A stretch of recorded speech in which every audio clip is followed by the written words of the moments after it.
여러분 안녕하세요. 은혜와 사랑교회 인터넷 성경 공부 창세기 공부에 오신 교우 여러분을 환영합니다. 지난 시간 우리가 아브라함의 이야기를 3번에 걸쳐서 공부를 하였습니다. 오늘은 이삭의 이야기를 공부하는 날입니다. 교우들께 성경을 읽으시면서 느끼셨지만 이삭의 이야기는 창세기에서 많이 등장을 하지 않습니다. 뭔가 특별하게 보이는 이야기도 없는 것처럼 느껴지지요. 하지만 창세기에서 하나님을 소개할 때마다 아브라함과 이삭과 야곱의 하나님이라고 부르는 것은 이삭이 믿음의 조상의 반열에 들어있다는 것을 알려주는 것입니다. 이삭의 이야기를 오늘 묵상을 하면 왜 이삭이 믿음의 조상에 들어가는 믿음을 가졌는지를 오늘 이야기를 통해서 발견하게 됩니다. 오늘 이삭의 믿음의 이야기를 묵상하면서 우리의 삶을 향해 주시는 하나님의 음성을 듣는 시간이 될 수 있기를 바랍니다. 함께 슬라이드를 보면서 이삭의 이야기를 함께 공부해 나가겠습니다.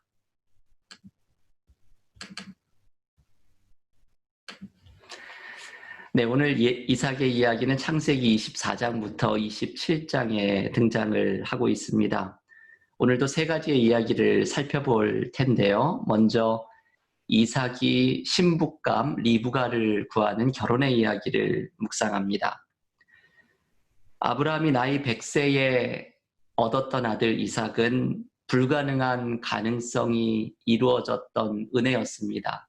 그 노년의 나이에 이 불가능해 보이는 일이 이루어진 것이죠. 이삭이 이제 장성하여 결혼할 나이가 되었습니다.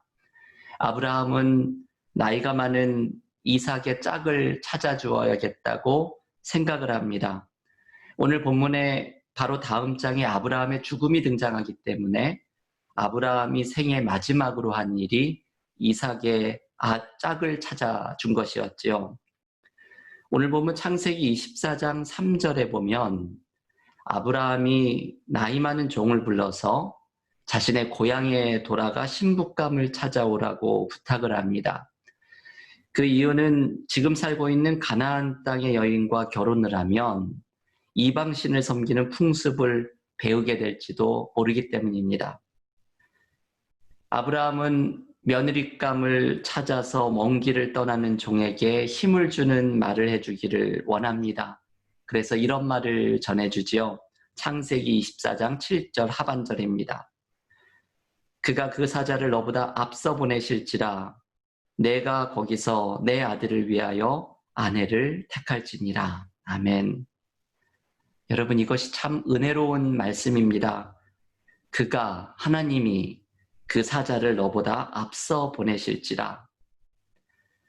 아브라함은 종에게 확신을 주기를 원합니다. 하나님께서 이제 이 종이 가는 머나먼 길에서 함께 하시면서 그 길을 앞서가며 인도하시고 준비해 주실 것이라는 말씀입니다. 아브라함은 이미 이것을 이삭을 제물로 바치는 마지막 시험 때 경험하였습니다. 여러분 기억하시죠? 지난주에 아브라함이 이삭을 바치려고 할 때 하나님께서 준비해 주신 여호와 이레의 하나님을 경험하였습니다. 여러분, 오늘 아브라함이 종에게 하는 이 말씀을 경험하는 것은 얼마나 신나는 일입니까? 하나님께서 우리의 길에 앞서 가시면서 우리의 길을 인도하시고 우리의 길을 준비해 주시는 것을 경험하는 것은 놀라운 은혜의 경험입니다. 가브리엘 마르셀이라는 사람은 이런 말을 했습니다. 인생이란 해결해야 할 문제가 아니라 탐험해야 할 신비입니다. 이 말은 우리의 인생이 해결할 문제들로 가득한 곳이 아니라 탐험할 신비로 가득한 곳이라는 것을 가르쳐 줍니다.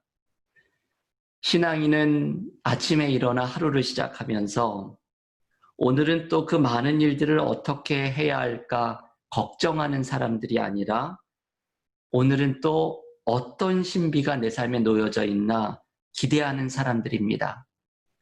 우리의 인생이 신비로 가득 찰 수 있는 이유는 하나님께서 앞서가시며 인도하시기 때문입니다. 우리의 삶에는 하나님께서 앞서가시며 놓아두시는 신비로 가득 차 있습니다. 제가 좋아하는 말씀 가운데 시편 31편 19절에 말씀이 있습니다. 주를 두려워하는 자를 위하여 쌓아두신 은혜, 곧 주께 피하는 자를 위하여 인생 앞에 베푸신 은혜가 어찌 그리 큰지요. 제가 이 말씀을 자주 교우들께 읽어드립니다.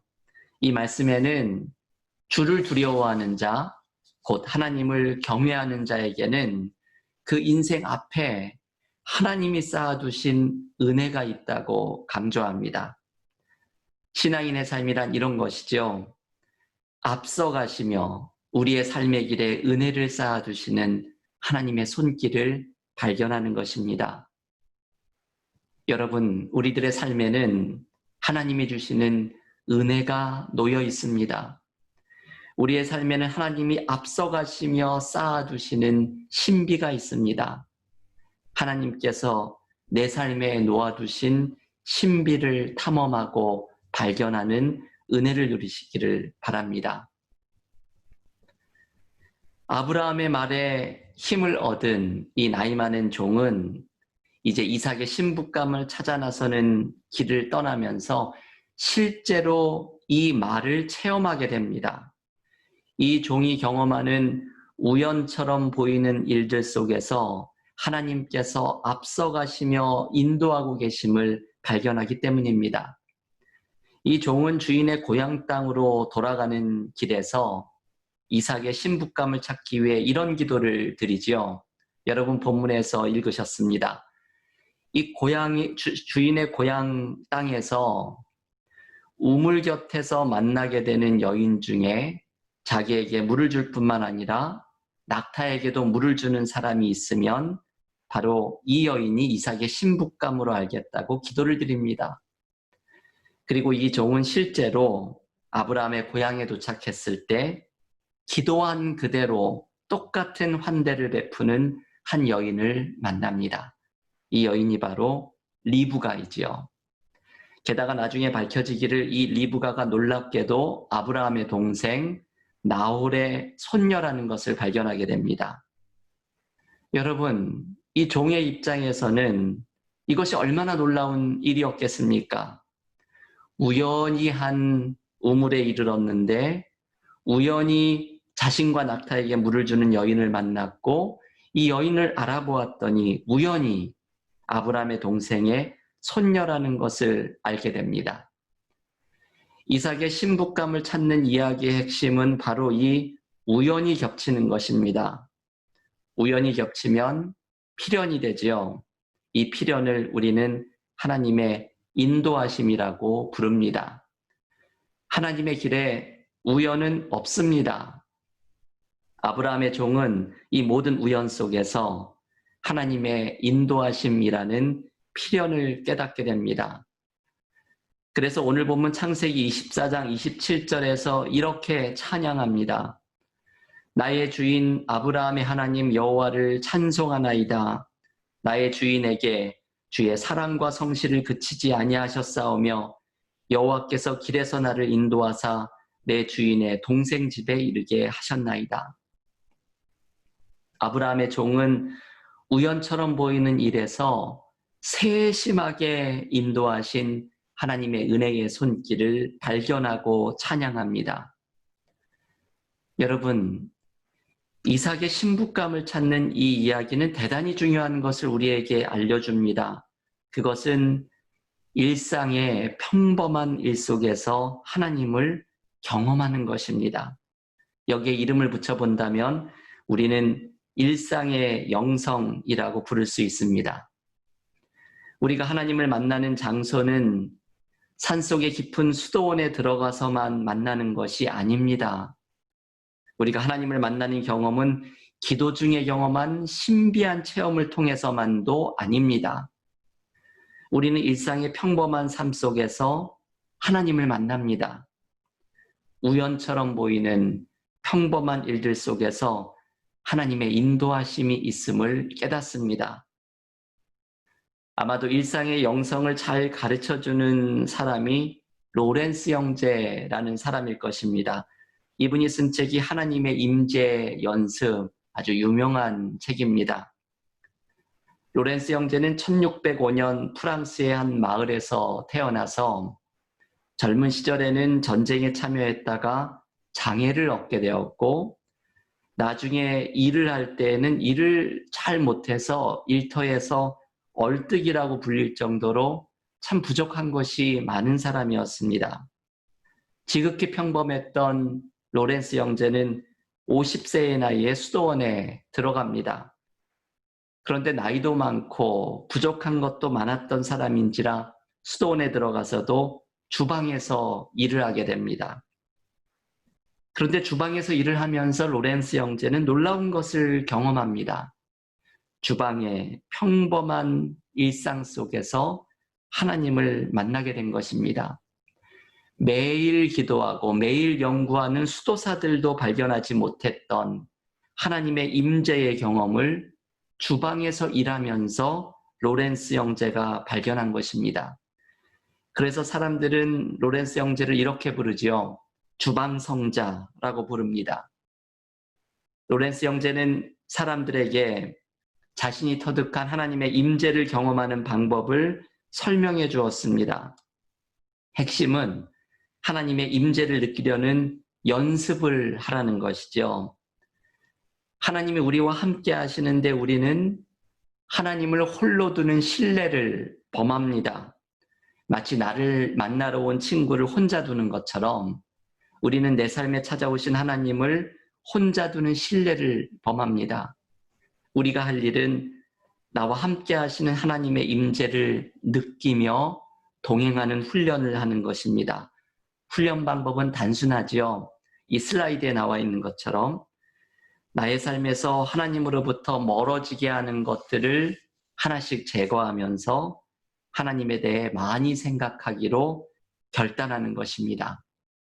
이것이 로렌스 형제가 말한 하나님의 임재 연습입니다. 이것을 통해서 로렌스 형제는 점점 자신이 행하는 모든 일과 만나는 사람 속에서 하나님을 만나는 법을 터득합니다. 이것이 로렌스 형제가 보여준 일상의 영성입니다. 여러분, 오늘 묵상하는 이삭이 신부감을 찾는 이야기에서도 바로 이 메시지이죠. 일상의 평범한 삶 속에서 하나님을 만나는 이야기입니다. 우연처럼 보이는 일들 속에서 하나님을 만나는 것입니다. 하나님의 임재는 우리의 삶에 언제나 함께하고 있습니다. 내가 어두운 방 안에 홀로 있을 때에도, 남몰래 슬픔과 탄식의 눈물을 흘리고 있을 때에도 하나님께서는 여러분의 삶 속에 함께하시고 살아계신 하나님의 임재를 보여주십니다. 하나님께서 우리의 삶에 앞서가며 인도하시고 우리의 삶의 구석구석에 신비를 놓아두십니다. 우연처럼 보이는 평범한 삶의 자리에서 하나님의 임재를 발견하게 하십니다. 내 삶에 하나님이 놓아두신 신비를 발견하는 것, 일상의 삶 속에서 하나님의 임재를 발견하는 것, 이것이 오늘 이삭의 첫 번째 이야기가 우리에게 가르쳐주는 일상의 영성입니다. 여러분, 오늘 이삭의 첫 번째 이야기를 묵상하면서 에크하르트라는 영성가가 저는 생각이 났습니다. 에크하르트는 이런 말을 하지요. 우리가 태양을 한동안 바라보고 있으면 어디를 보든지 태양을 보게 된다고 말합니다. 어릴 때 이런 장난을 해보셨지요? 실눈을 뜨고 태양을 바라보다가 눈이 아파서 다른 데를 바라보면 벽을 봐도 땅을 봐도 태양이 아른아른 보입니다. 에크하르트의 이 말은 하나님을 깊이 생각하는 사람도 이와 같다는 것이죠.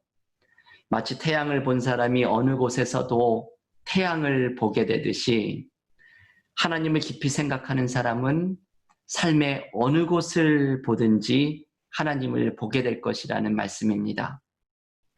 여러분, 하나님의 임재는 우리의 삶에 함께하고 있습니다. 하나님은 앞서가시며 우리의 삶에 은혜를 놓아두십니다. 우리의 삶에서 경험하는 모든 일들, 내가 만나는 모든 사람 속에서 하나님을 만나는 일상의 영성을 소유하는 믿음의 교우들이 모두 되시기를 기원합니다. 두 번째 우리가 묵상할 이야기는 르호봇의 축복의 이야기입니다. 슬라이드를 한번 또 같이 보실까요? 르호봇의 이야기는 창세기 26장에 등장을 합니다. 이 두 번째 이야기는 이삭의 믿음이 빛을 발하는 장면입니다. 저는 이 이야기 하나만으로도 이삭이 왜 믿음의 조상의 반열에 들어갔는지를 알 수 있습니다. 창세기 26장에 나오는 르호봇의 이야기는 먼저 흉년의 이야기로 시작됩니다. 이삭이 그랄 땅에 아비멜렉에게 도움을 구하러 내려가는데 흉년 때문에 먹을 것이 없었기 때문이지요. 이것은 이삭의 인생에 위기가 찾아온 것입니다. 흉년이 들어 먹을 것이 없으니 이삭은 블레셋의 그랄 땅까지 내려가면서 자신의 아내인 리브가를 누이라고 속입니다. 마치 아브라함이 이 자신의 아내 사라를 누이라고 속였던 것처럼 부전자전이라고 이 이삭이 아버지에게 굳이 안 배워도 될 것을 배웁니다. 아름다운 아내 때문에 위험한 일이 생길까 봐 거짓말을 한 것이지요. 그런데 이렇게 두려움 속에 인생의 위기를 맞은 이삭을 하나님은 그랄 땅에서, 그 낯선 땅에서 복을 주십니다. 농사를 해도 잘 되고 소나 양을 기르는 일에도 성공합니다. 불안한 마음으로 내려갔던 낯선 땅이었지만 그곳에서 하나님이 돌봐주시는 은혜를 경험한 것입니다. 그러자 오늘 본문 14절에 블레셋 사람들이 이삭을 시기합니다.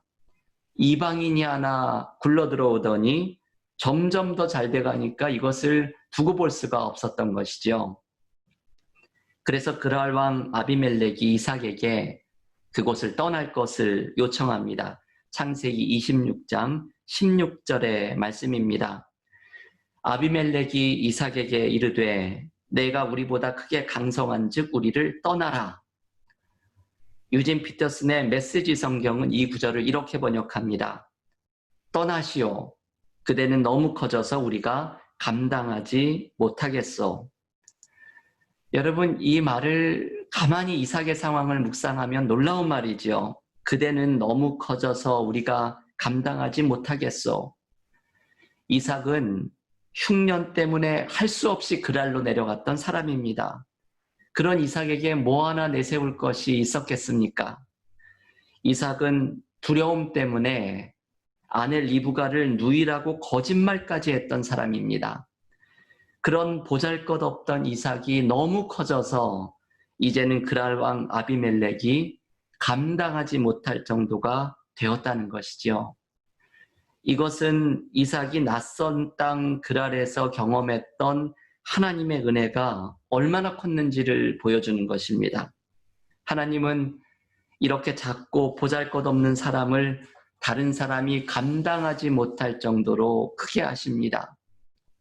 여러분, 우리의 삶을 한번 생각해 보십시오. 우리도 사실 이삭과 같은 경험을 모두 한 사람입니다. 이삭이 낯선 땅 그랄에 내려간 것처럼 우리는 모두 고향인 한국 땅을 떠나서 낯선 땅 미국으로 온 이민자의 삶을 살아가는 사람들입니다. 미국에서 살아가면서 얼마나 많은 어려움을 경험하면서 살아갑니까? 한국에서는 이런 것이 있는 줄도 몰랐던 인종차별도 경험하고 언어의 문제 때문에 날마다 씨름하면서 살아갑니다. 요즘 조지 플로이드의 사망 사건으로 너무나 안타까운 일이 벌어졌습니다. 흑인들이 인종차별의 문제로 많은 프로테스트를 하고 있습니다. 근데 이것이 남의 일이 아니죠. 우리도 이민자로서 미국에서 살아가면서 이러한 어려움을 겪습니다. 이 이민자의 삶에는 무언가 늘 불안함과 두려움이 있습니다. 신분 문제로 고민하고, 언어의 문제로 씨름하고, 인종차별의 차가운 시선을 견뎌내고, 문화의 차이 때문에 마음의 허전함을 느끼고 살아가면서 물질적인 어려움으로 고단한 삶을 살아갑니다. 그런데 여러분, 지나온 우리의 삶을 돌아보면 이런 우리를 하나님께서 은혜 가운데 돌보아 주셨음을 발견합니다. 이 낯선 땅에 그 많은 두려움과 불안함으로 왔던 우리가 어떻게 그 숱한 문제와 어려움을 이겨냈는지 그저 돌아보면 하나님의 은혜에 감사할 뿐입니다. 때로는 보잘것없는 우리를 다른 사람들이 감당하지 못할 자로 성장시켜 주시는 은혜를 경험하기도 합니다. 여러분, 이것은 오직 하나님의 은혜입니다. 하나님의 돌보심이 우리에게 이러한 은혜를 경험하게 합니다. 여러분, 오늘 이삭은 인생의 위기 때문에 내려간 낯선 땅 그랄에서 하나님의 돌보시는 은혜를 체험합니다. 우리도 인생의 위기를 맞을 때 내가 무언가 새로운 길, 낯선 땅으로 불안함과 두려움 속으로 내려가야 하는 시기를 맞을 때에 그곳에서도 나를 돌보시는 하나님의 은혜가 있음을 신뢰하며 나아가야 합니다. 요즘 우리는 새로운 일상, 뉴 노멀을 준비하며 나아가고 있습니다. 낯선 곳으로 나아가는 것 같은 기분입니다. 하지만 새로운 길에서도 하나님의 돌보시는 은혜가 함께할 것입니다. 작고 보잘것없는 사람을 다른 사람이 감당하지 못할 정도로 돌보시는 하나님의 은혜가 우리를 기다리고 있을 것입니다. 여러분, 이삭은 이 은혜를 경험하고서 그의 믿음이 완전히 달라집니다. 살아계신 하나님을 생생하게 경험하고 나면 믿음이 자라나기 마련입니다. 흉년의 위기 속에 그랄 땅으로 피신을 간 자리에서 그랄 왕이 감당하지 못할 정도로 부흥하게 하신 이 은혜의 경험이 이삭에게는 중요한 믿음의 자산이 됩니다. 그래서 이 경험을 바탕으로 이삭은 곧바로 이어지는 또 다른 위기를 극복해냅니다. 바로 우물을 두고 다투는 이야기입니다. 이삭의 목자들과 블레셋의 목자들이 우물을 두고 다투게 되지요. 이삭이 물을 얻으려고 그랄 골짜기에 우물을 파면 블레셋 사람들이 와서 그 우물을 자기 것이라고 주장합니다. 본문 창세기 26장 20절에서 첫 번째 우물을 팠더니 블레셋 사람과 다툼이 일어납니다.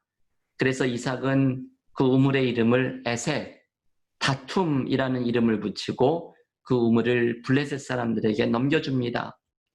21절에서 두 번째 우물을 팠는데 또 블레셋 사람들이 와서 소유권을 주장합니다.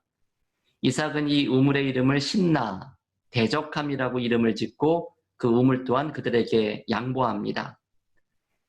여러분, 이삭이 왜 이렇게 순순히 우물을 넘겨주었을까요?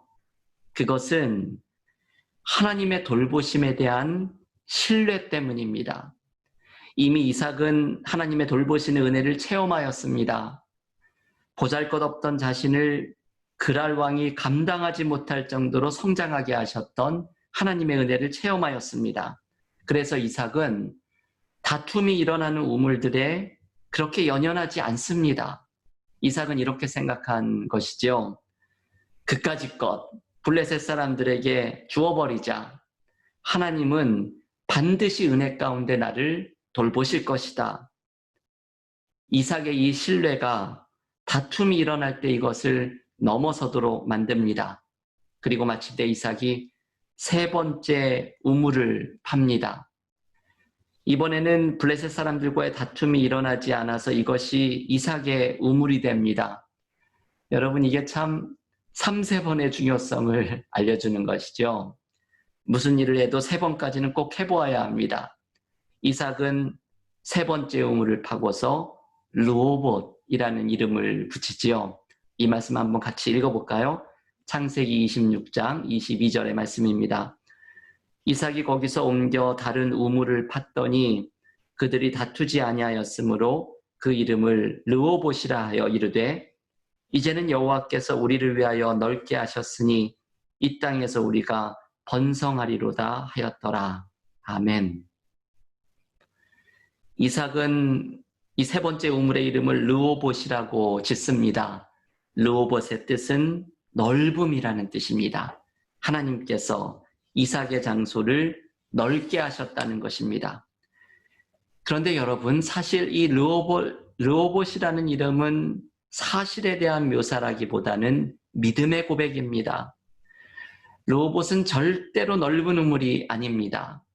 그 작은 우물 하나 판 것이 뭐가 그리 넓은 것이 있겠습니까?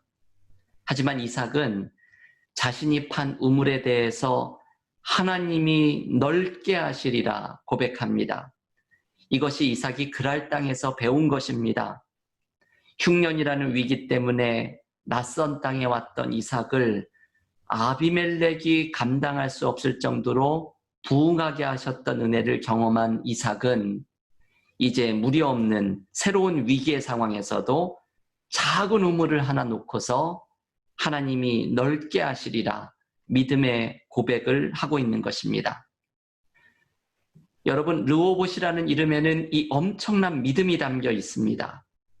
내가 가진 이 작은 것을 하나님이 넓게 하실 것이라는 믿음입니다. 우리는 내가 삶에서 겪고 있는 어려움, 내가 가진 작은 것을 향해 르호봇이라는 믿음의 고백을 해야 합니다. 한번 삶에서 이렇게 고백을 하십시오. 르호봇, 삶의 상황은 여전히 어렵지만 하나님께서 넓히시리라. 르호봇, 나는 비록 작고 보잘것없는 것을 가졌지만 하나님이 넓히시리라.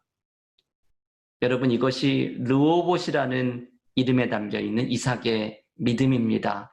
정말 믿음의 조상다운 고백이지요. 그리고 이 고백을 드릴 때 하나님의 축복이 임합니다.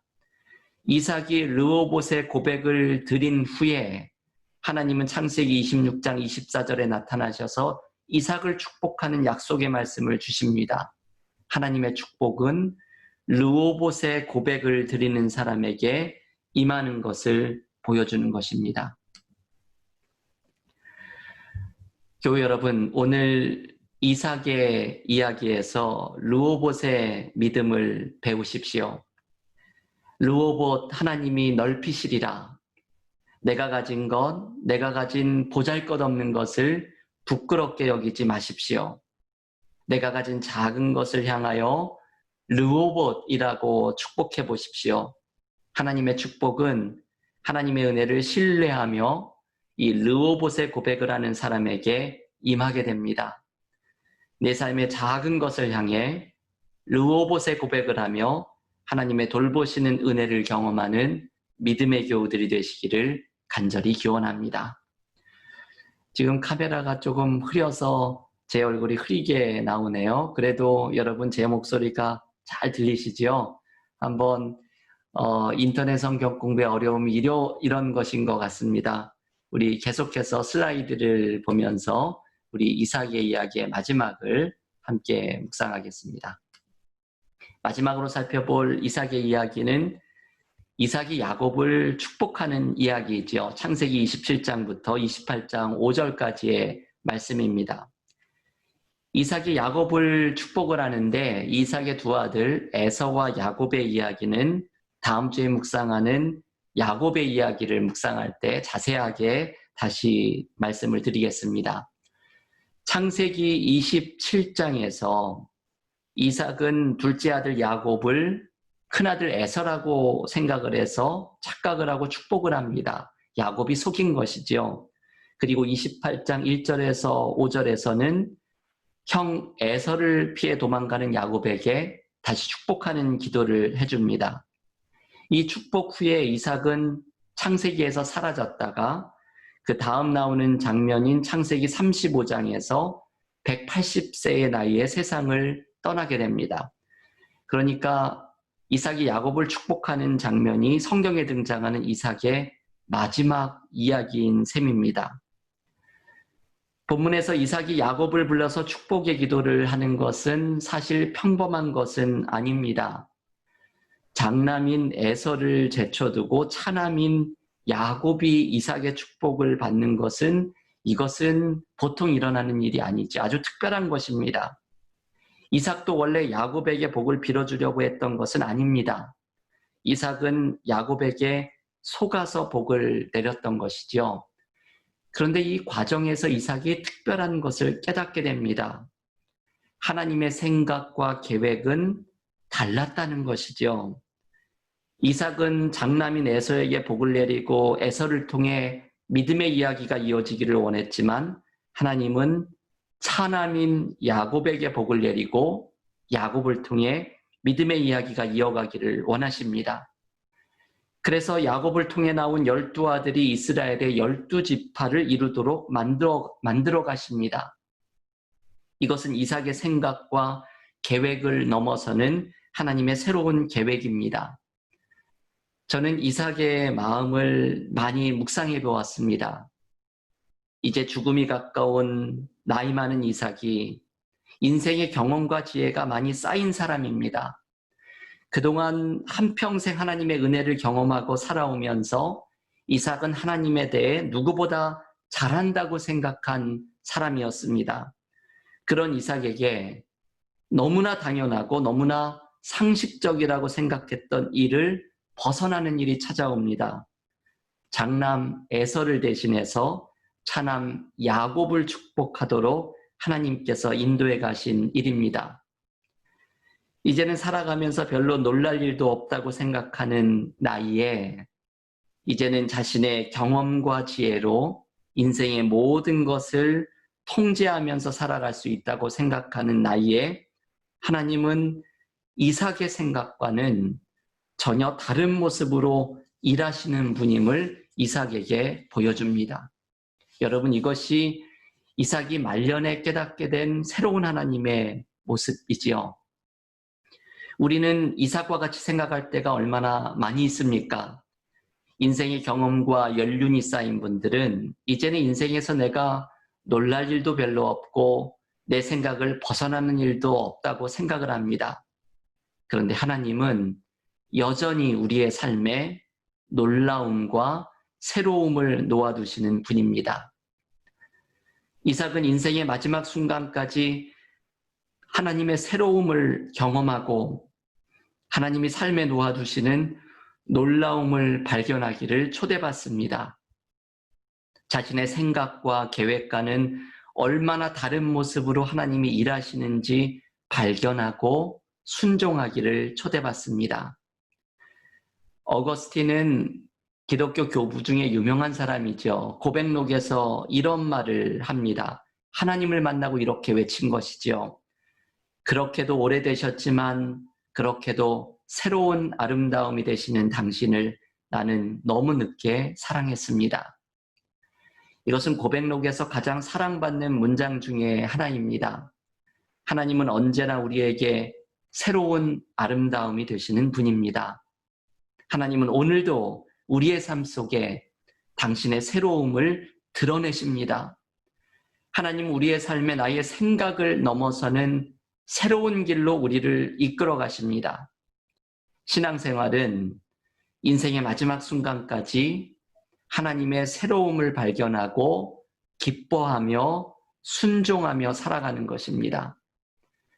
나의 활력 없는 평범한 삶의 자리에서 혹은 길이 막혔다고 생각하는 절망 속에서 언제나 새로운 아름다움이 되시는 하나님을 발견하는 축복을 경험하시기를 간절히 기원합니다. 하나님의 새로움을 발견한 이삭은 자신의 고정관념을 넘어서 차남인 야곱을 축복하기로 결심합니다. 전장인 창세기 27장에서 이삭은 야곱에게 속아서 축복하였지만 창세기 28장에서는 이삭이 마음에서 우러나와서 야곱을 축복합니다. 이삭이 야곱에게 어떤 복을 빌어주는가를 우리는 묵상해야 합니다. 이삭의 축복의 핵심을 28장 3절에서 읽을 수 있습니다. 전능하신 하나님이 내게 복을 주시어 내가 생육하고 번성하게 하여 내가 여러 족속을 이루게 하시고. 여러분, 여기에서 중요한 것은 전능하신 하나님이 내게 복을 주시어라는 표현입니다. 이것은 누가 복을 주시는 분인지를 알려주는 것입니다. 우리는 축복의 내용에 관심을 갖지만 이삭의 축복의 핵심은 누가 복을 주는가를 알려주는 데 있습니다. 복은 하나님이 주십니다. 그래서 성경에 나오는 축복의 핵심은 복을 주시는 하나님과의 관계를 맺어가도록 초대하는 것입니다. 이것이 중요하죠. 하나님과의 관계를 맺어가야 하나님이 주시는 복을 누릴 수 있기 때문입니다. 우리는 복에 대해서 많이 생각해 볼 필요가 있습니다. 우리가 생각하는 복은 물질적인 축복, 세상에서 성공하는 것과 연결될 때가 많이 있습니다. 하지만 이 세상적인 축복만을 따라갈 때 우리는 그 속에서 삶의 의미와 행복을 찾지 못할 때가 많이 있습니다. 앤토니 드멜로라는 사람이 사업가와 어부라는 많이 알려진 이런 이야기를 소개해 줍니다. 한 사업가가 한낮에 배 옆에 한가로이 앉아있는 어부를 보았습니다. 이 사업가는 어부의 모습이 못마땅해서 이렇게 말합니다. 고기는 안 잡으러 가고 뭐하고 있는 거요? 그러자 어부가 오늘은 잡을 만큼 다 잡았습니다. 대답합니다. 사업가는 이 말이 이해가 되지 않아서 잡을 만큼 잡다니 더 잡으면 되지 않소? 물어보았습니다. 그랬더니 어부가 말하기를 더 잡아서 어쩌게요? 물어봅니다. 사업가는 너무나 답답한 마음에 여러 가지 조언을 해줍니다.